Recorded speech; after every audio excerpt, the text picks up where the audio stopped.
汉字部首衣也叫一字旁，是一件衣服的形状，在汉字中表示衣服的意义。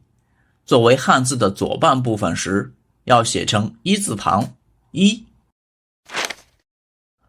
表，表字是在一字中间加进毛字，毛是野兽的皮毛，表字本意是穿在外面有毛的兽皮衣服，引申意义是用语言、动作、物品等表达意义。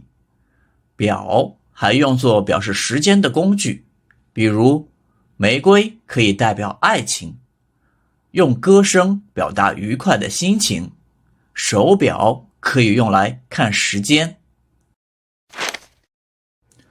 袋，袋字中的一表示意义，袋表示字音。袋的意思就是装东西用的各种口袋、布袋等。比如，我把手机放在口袋里，塑料袋对环境有害。他摇了摇脑袋，表示不知道。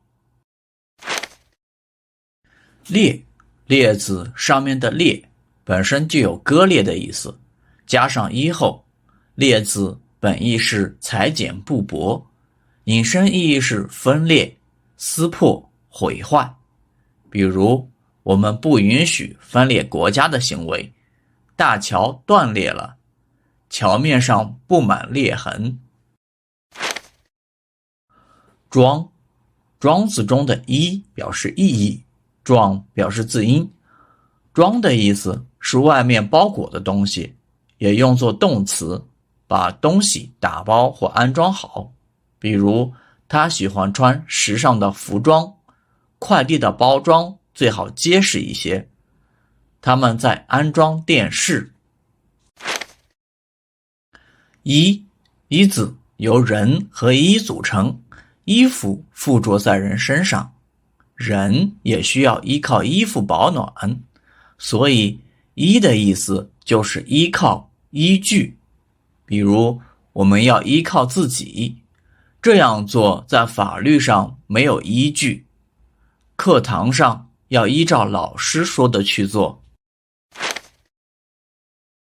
被，被字由衣和皮组成，皮覆盖在身上，起保暖作用。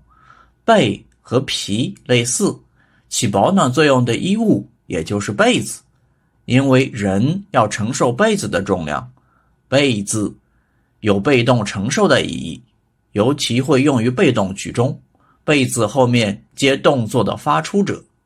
比如，这床被子很厚，在竞争中要主动创新，不要被动挨打。这场诉讼是被告赢了。补，繁体补字中的一表示意义，辅或补表示字音。补字本意是将破损的衣服缝补好，引申意义是把毁坏的东西修好，将缺少的东西加上。